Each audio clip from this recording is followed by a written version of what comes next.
Good morning, students. Let me start with the explanation of the stepper motor and the interfacing of stepper motor to 8051. Stepper motor is a device which converts the electrical pulses into mechanical movement. Stepper motor rotates in steps, whereas the DC motor rotates continuously. This is the difference between stepper motor and the DC motor. If you look into the interfacing of 8051 microcontroller to the stepper motor, this is the interfacing diagram as you are seeing here. The port pins P1.0 is connected through the ULN2003 driver circuit to the stator terminals or to the stator leads of the stepper motor. Stepper motor has got two parts. One is the stator part and another is the rotor part. Stator part is the stationary one and the rotor part is the one which rotates.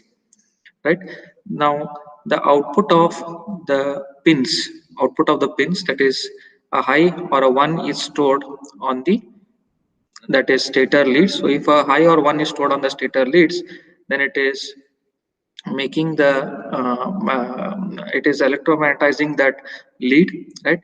That lead is electromagnetized, and because of which that when we send a high on all these port pins, based on the one stored on the stator leads, right, the rotor is made to rotate. The rotor is made to rotate, and here the resistors are connected, right, to the output pins of 8051 microcontroller, so that the current is reduced to the suitable value and it will not damage the ULN2003 driver circuit. The ULN2003 driver circuit is used to enhance or increase the output from the 8051 microcontroller current to the required level that is required to drive the stepper motor. Okay, because the output from the microcontroller is to a lower level, it cannot drive the stepper motor. Hence, to enhance or to increase the output of the microcontroller to a suitable level, the driver circuit ULN2003 is used. And the power supply is connected separately for the 805 microcontroller to the stepper motor plus 5 volts power supply, and to the driver circuit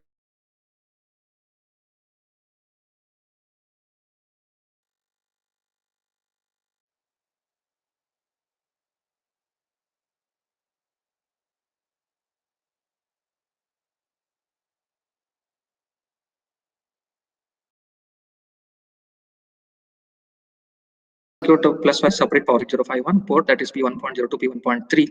Then connections from the 8051 to the windings of stepper motor is made through the ULN2003 driver circuit, as the current from 8051 port pins are insufficient to directly drive the windings. To energize the stator pole, one has to be returned to the corresponding port pin so as to connect to the stepper motor or to make the stepper motor to rotate. Stepper motor, when operated in this way, it moves through 4 steps.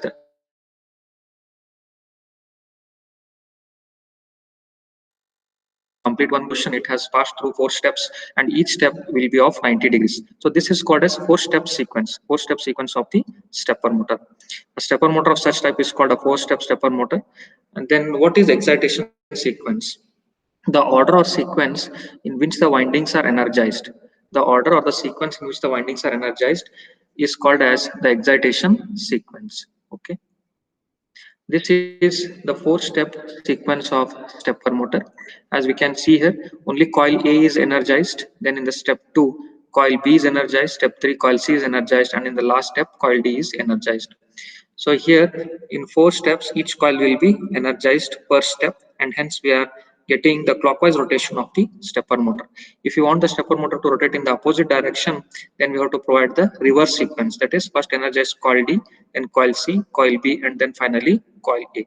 So if the coils are energized in the reverse sequence, then the motor or the stepper motor is made to rotate in the counterclockwise direction or in the anti-clockwise direction. Fine. I hope everybody are following here. Yes. Next, students, we are seeing the half-step, 8-step sequence for stepper motor. In the 8-step sequence of stepper motor, instead of 4 steps, now we are having 8 steps. That means the step for every step, the angle of rotation will be 45 degrees. Right? 45 degrees will be the angle of rotation per step. So in the first step, winding A is energized and winding D is energized. In second step, only one winding is energized, winding A. Then in third step, winding A and B are energized. Then fourth step, winding B. Fifth step, winding B and C energized. Then sixth step, winding C. Seventh step, winding C and D are energized. And in the eighth step, winding D is energized. So if the same sequence is plotted in the reverse order, then the stepper motor is made to rotate in the counterclockwise direction. Fine. So this is called as the half step, 8-step sequence for the stepper motor. Next, moving on to the architecture of, so on the stepper motor, the probable question may be, explain the interfacing of 8051 microcontroller to the stepper motor. That may be the probable question, possible question on the stepper motor in the examination. Okay. Then you have to draw the interfacing diagram. First, define stepper motor, draw the interfacing diagram, explain the interfacing, right? Then draw the excitation sequence, 4-step sequence, and the half-step, 8-step sequence of the stepper motor. Next, coming on to the architecture of 8255 microcontroller. This is called as the programmable peripheral interface chip. That is, if the 8051 microcontroller has to be interfaced to any of the external devices such as stepper motor, DC motor, right, ADC, DAC, then it is done through the 8255 chip. So this 8255 chip provides the increased input output ports. As we know that 8051 microcontroller has only 4 ports, but if you want more input output ports, then we can obtain them from the 8255 chip, that is PPI, programmable peripheral interface chip. Okay, then power supply is plus 5 volt, and then we have ground connection. So this is called as group A control, which is controlling the port A. There are totally 3 ports here: port A, port B, and port C.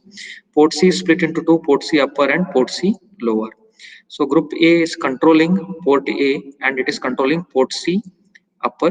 Then similarly group B control signals are controlling the operation of the port C lower bits, lower 4 bits, and the group B port pins or port signals, right? Then there is a data bus buffer, which is for storing the data temporally. It is a bidirectional, that is performing bidirectional data transfer to the external devices. Then here we have the read write control logic. The read bar signal is used to read the data from the 8255 chip. Write bar is used to write the data into the 8255 chip. Then A1 and A0 are used to select the ports. If A1, A0 are 00, port A is selected. Right? If A1, A0 are that is 01, port B is selected. If A1, A0 is 10, port C is selected. And if both are 1, then the control word register is selected. Okay. So this is about the architecture of 8255 microcontroller, or the block diagram of 8255 microcontroller. So it has 4 ports, right? To increase the I/O capability, 8255 chip is used. 8255 is a 40-pin IC. It has 3 8-bit ports: port A, port B, and port C. Port A can be programmed as input-output and also as the bidirectional port. Similarly, port B can be used as input-output port and also as the bidirectional port.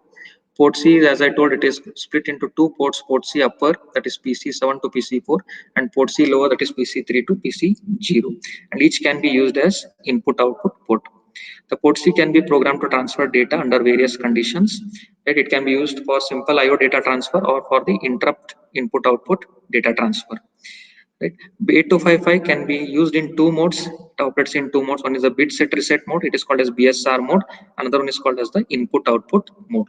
The BSR mode or the bit set reset mode is used to set or reset the bits in port C. The BSR mode is used to set or reset the bits of port C. Okay.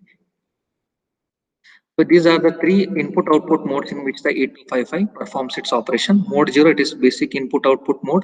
Mode 1 is called as strobed input-output mode. Strobed input-output mode means this mode is used whenever any external device is sending the data to the 8255, right? Data to the 8255 at irregular intervals of time. Then the strobed input-output mode is used. Then mode 2 is bidirectional bus. The bus is meant to transfer the data in both the directions. This is the pin diagram of 8255. Again, the same thing. We have port A, read bar, CS bar, chip select to select the chip. VSS is ground. Then A1, A0 to select the ports. Port C pins, port B pins. Right, VCC plus 5 volt. Then reset pin to reset the 8255. Write bar to write the data into 8255.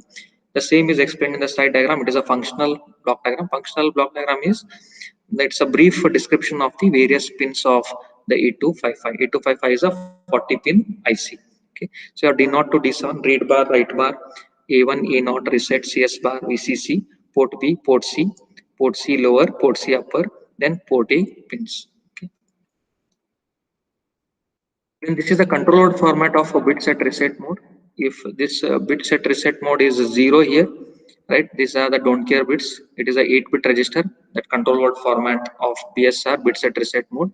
Then these 3 bits, they are meant to select the port C bits. So the LSB bit, that is set or reset, port C bit is set or reset. If this D0 bit or LSB bit is 1, then the port C bit is set. For example, if D0 bit is 1, then it is set. Then if it is port C bit 000, bit 0 of port C is selected. If it is 001, bit 1 of port C is selected. If it is 010, then bit 2 of port C is selected. If it is 111, bit 7 of port C is selected. Like this, the particular port C bit is selected if the LSB bit is made to 1. If the LSB bit is made to 0, then the bit particular bit of port C will be reset. Instead of set, they will be reset. Okay. This is called as the control load format of the bit set reset mode. One of the important modes. Many times the question has been asked in the examination. That is to explain the architecture of 8255 microcontroller, or to explain the block diagram of 8255 chip, or to explain the architecture of 8255 chip. Then they ask the questions on explain the pin diagram and the functional block diagram of 8255 chip. You have to draw this and explain the various pins. Then they also asked a question on to explain the control format of bit set reset mode. And one more control format is input output mode. So this is bit 1 MSB, this is for input output mode. This is group A selection. That is, if these 2 bits are 0, then mode 0, mode 1 is selected, 10 means mode 2 is selected. And this is for group A, port A, PA7 to PA0. 1 means input, then group port A is used as input, then 0 means port A is used as, and this is port C upper. So 1 means here if we store 1, and then port C upper bits are used for inputting the data. If we store 0 here, then the port C pins are used for outputting the data. This is group B mode selection. 0 means mode 0, 1 means mode 1 of the group B, okay, or port B. Then port B here, if you are storing 1 here, then the port B pins are used for inputting the data. If you are storing 0, then the port B pins are used to output the data. Similarly, the least significant bit, the LSB bit, D0 bit, it is for group B, port C lower.